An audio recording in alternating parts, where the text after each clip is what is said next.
La fognatura si è intasata, nessun problema. Lo risolveremo con un'idropulitrice e con una sonda sturatubi. Non sarà necessario ricorrere a una ditta esterna di spurghi che ci costerebbe molto di più di quello che io ho pagato entrambe queste attrezzature. Per cui adesso vi mostro subito come si effettua il collegamento tra la sonda e l'idropulitrice, qual è il suo principio di funzionamento, dove trovare il pozzetto col sifone da pulire, come si fa l'intervento, come si fa il collaudo e alla fine non perdetevi alcuni consigli preziosi su come evitare in futuro che si intasi nuovamente.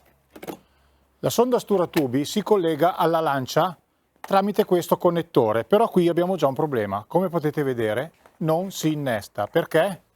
Perché questa è un'idropulitrice della Parkside e questa è una sonda della Karcher, perché quando ho acquistato l'idropulitrice la sonda non era in vendita nel supermercato, per cui ho dovuto comprare una parte che costa il triplo di quella della Parkside, il triplo, e fortunatamente vendono un adattatore, lo vedete? È questo, va inserito sulla sonda e questo ci permette poi di collegarlo alla lancia, così, non premere. Ok, adesso abbiamo effettuato il collegamento lancia e sonda.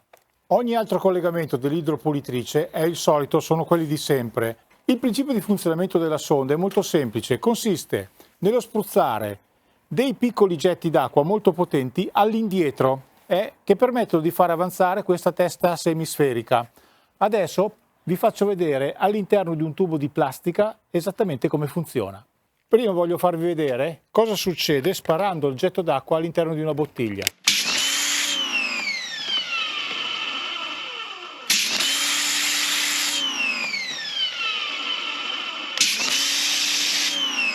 Ora vediamo come la sonda fa ad entrare dentro un tubo che appositamente ho messo anche in salita.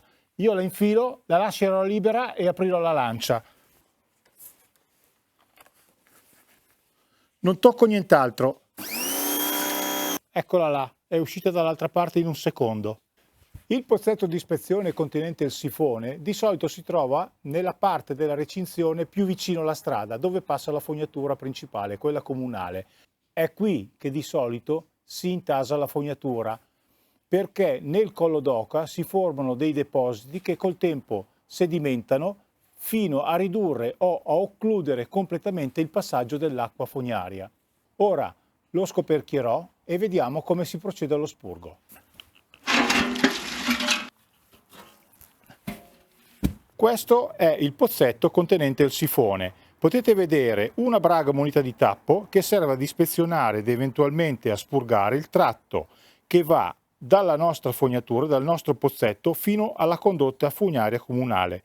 Quello è il tratto di competenza del comune. Se dovesse otturarsi, voi non dovete pagare nulla, dovrà provvedere il comune a pulirlo, perché da quel tappo fino alla fognatura stradale è competenza del comune, mentre l'altro foro privo di tappo è il foro di ispezione del sifone. Lì andremo ad inserire la sonda sturatubi e a effettuare lo spurgo. Ora non sarà neppure necessario scendere dentro il pozzetto, basta infilare la sonda dentro il buco, rivolgerla verso la nostra casa e aprire la pistola. Adesso qui sta uscendo un sacco di acqua bianca e vedete la sonda non va avanti, è come bloccata perché deve superare la prima gola del sifone, per cui dobbiamo insistere tirando indietro e mandandola avanti. Adesso comincia ad andare, insistiamo ancora, tiriamo indietro e mandiamo avanti. Avanti e indietro, avanti e indietro, avanti e indietro, simulando una sorta di colpo d'ariete. Ancora, adesso sta andando, tiriamo indietro e mandiamo avanti, tiriamo indietro e mandiamo avanti. Procediamo così finché non riusciamo ad infilare completamente la sonda. Continuiamo, tiriamo un po' indietro per pulire, ok? E rimandiamola dentro. Tirandola indietro è un po' come se avessimo un arpione che raschia il tubo e lo puliremo per bene. Continuiamo ad infilare la sonda dentro il tubo finché la sonda non passa tutta. Con un po' di fatica la sonda è entrata tutta, adesso la estraiamo. Estraendola asporteremo anche tutta la sporcizia. Eccola, è arrivata. Dobbiamo ripetere questa operazione parecchie volte finché non vedremo uscire l'acqua completamente pulita. Dovremo insistere alle volte anche mezz'ora, ma l'acqua dovrà uscire completamente pulita. In questo modo raschieremo il tubo e lo puliremo.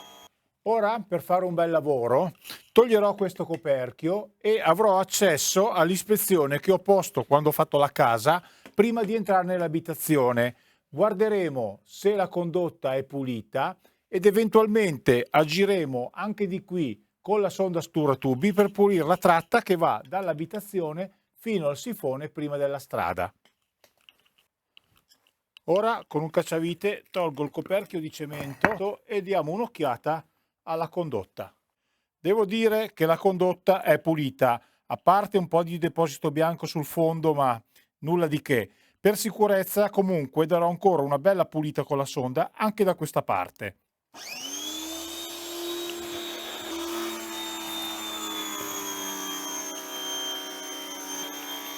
È andata dentro subito, per cui la condotta è pulita. Tiriamo indietro e andiamo ancora fuori sul sifone. L'acqua scorre benissimo, da qui fino al sifone è pulito, per cui diamo un'ultima pulita alla gola del sifone e poi facciamo la prova. Proviamo ancora un'ultima volta dal sifone. Infiliamo il tubo, accendiamo. Sì, qui esce ancora parecchia acqua bianca, è sporco ancora, ma solo qui nella gola. E continuiamo, ci vuole un po' di pazienza, bisogna continuare ad insistere. Qui l'acqua è ancora sporca, esce marrone, per cui bisogna pulire per bene. L'acqua è ancora un po' biancastra, anzi marroncina. Insistiamo ancora un po', vedete? Quelli bianchi sono i detersivi. Si è visto appena adesso un blocco di calcare, perché è il detersivo il principale responsabile dell'intasamento del sifone e bisogna insistere finché tutti i blocchi non escano. È bella bianca, sì sì, è il detersivo. Guardate la schiuma anche, non bisogna aver fretta, si tira indietro e si va avanti.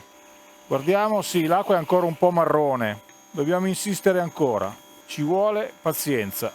In avanti va bene, tiriamo indietro che puliamo. Ecco il blocco di calcare, si vede bene, è bello bianco, dobbiamo sempre insistere, l'acqua è ancora torbida.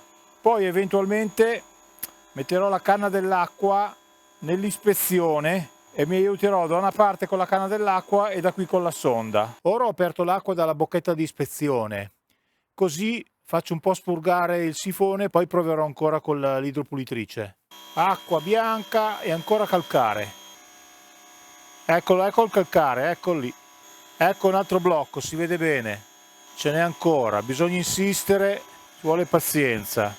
Bisogna tenere la sonda più o meno a livello del collo d'oca del sifone. Guardate qui che bel blocco di calcare che sta uscendo. Adesso insisto e vediamo di mandarlo via. Adesso faremo il test. Butterò un po' di carta igienica nell'ispezione e poi gli verserò un secchio d'acqua e andrò a vedere dal sifone se passa la carta. Se la carta passa vuol dire che il sifone è pulito. Ok, la carta è lì, adesso sta arrivando.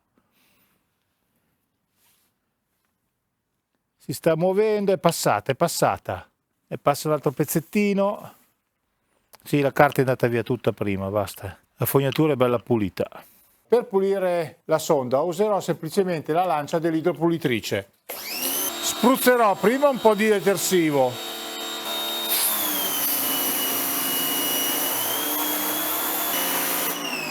La giro anche dall'altra parte. La sonda è pulita, avete visto? È facile. Nel frattempo si è fatto tardi, è diventato buio, fa anche parecchio freddo, Per cui vi chiedo rimanete ancora un minuto perché vi spiego i motivi che portano all'intasamento del sifone. Anche se usate dei detersivi liquidi, come uso anch'io d'altronde, questi residui vi si formeranno lo stesso, perché purtroppo in questi ultimi anni piove sempre di meno e i detersivi hanno tutto il tempo per depositarsi, compattarsi e formare queste palle di calcare. Una volta i frequenti temporali mantenevano pulito il sifone. Adesso non basta l'acqua dello scarico dei lavandini, della lavatrice per tenere pulito il sifone.